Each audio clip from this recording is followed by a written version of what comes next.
You know those people who are always saying that the world is going to end? That they saw a sign in the sky, or dreamed of a talking goat warning them that something big is coming. Well, prophecy.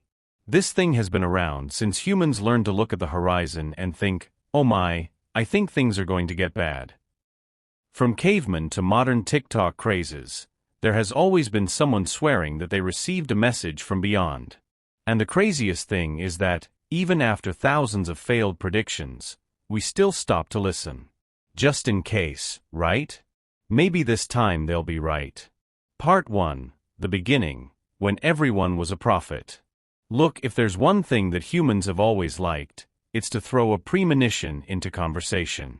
Back at the beginning of civilization, any untimely thunder or poorly explained eclipse would become a sign from the gods.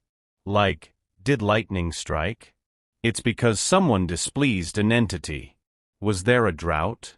Prophecy. Did it drizzle on a Tuesday? Also prophecy. Basically, anything would become a pretext for someone to come forward and say, I knew it.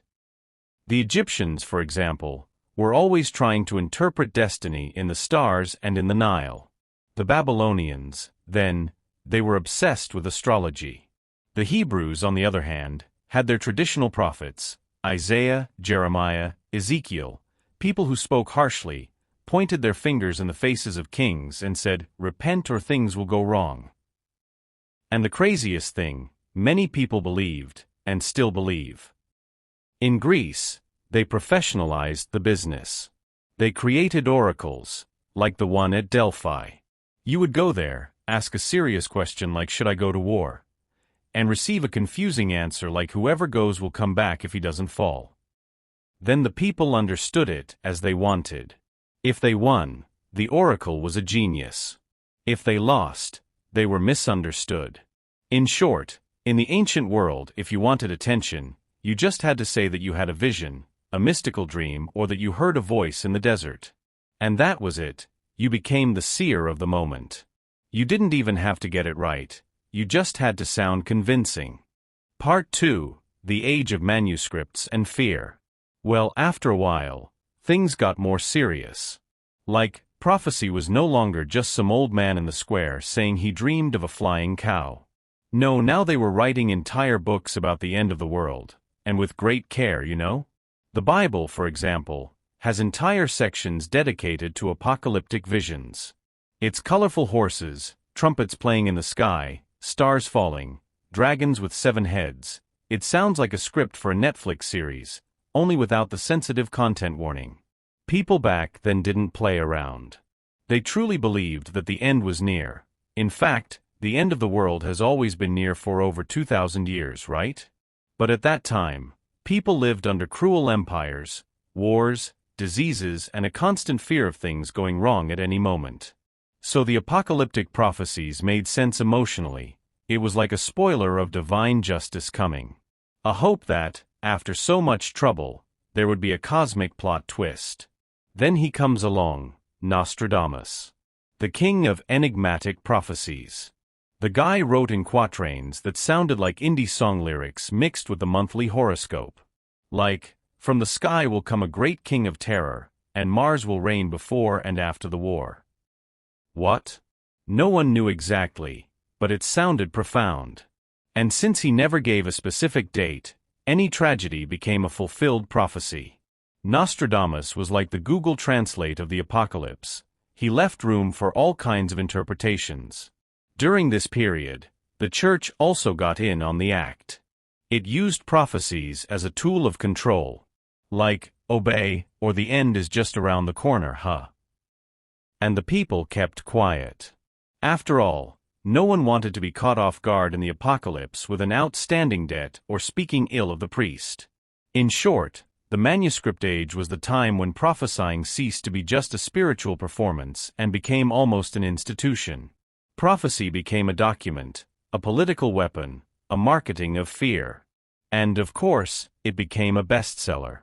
Part 3. The Modern Era. Pop Prophecies and Conspiracies. And then we arrive at the modern era. The one where, if you haven't seen a video on YouTube saying that the world is going to end next week, you are clearly living outside of reality. The prophecy, which used to be made by wise men in robes and white beards, now comes from a guy with a backwards cap, recording in his car saying, "Guys, I have received a revelation." The thing is high-tech now. The prophecies spread through videos, posts, 5-minute audios on WhatsApp, always with epic music in the background, and TikTok dances with captions like, "Jesus will return in 2025, according to secret calculations revealed by a Russian rabbi who appeared in a dream to a lady from Ithaca." People mix the Bible, numerology, NASA, Illuminati, Mayan, reptilian, and even include a photo of the Pope with a red eye. It became an all-you-can-eat buffet of paranoia. And of course, there are the pop-apocalypse classics. Millennium Bug 2000. Computers would go crazy and the world would go dark like an old hard drive. Nothing happened, but a lot of people stocked up on food and candles. Mayan Calendar 2012. It was sold as the end of times, but it was just the end of a cycle. Like when you finish your notebook and think school is over. Planet Nibiru, that invisible planet that was supposedly going to hit Earth. It has more impact dates than a wedding in a soap opera. Vaccine chip theories, as if Bill Gates had time to track people who spend their days playing Candy Crush. The truth is that today, prophecy has become content. It's entertainment. It's that mix of fear and fascination that generates likes, shares, and of course that what if it's true, right? And even those who don't believe it sometimes take a quick peek, just in case. After all, if a meteor is going to fall on your head, at least you want to know beforehand so you can send a dramatic tweet like, "I told you so, suckers." And so, from temple to temple, scroll to scroll, now story to story, the prophecy lives on. It just changed its look. So that's today's video. I hope you enjoyed it. See you in the next story.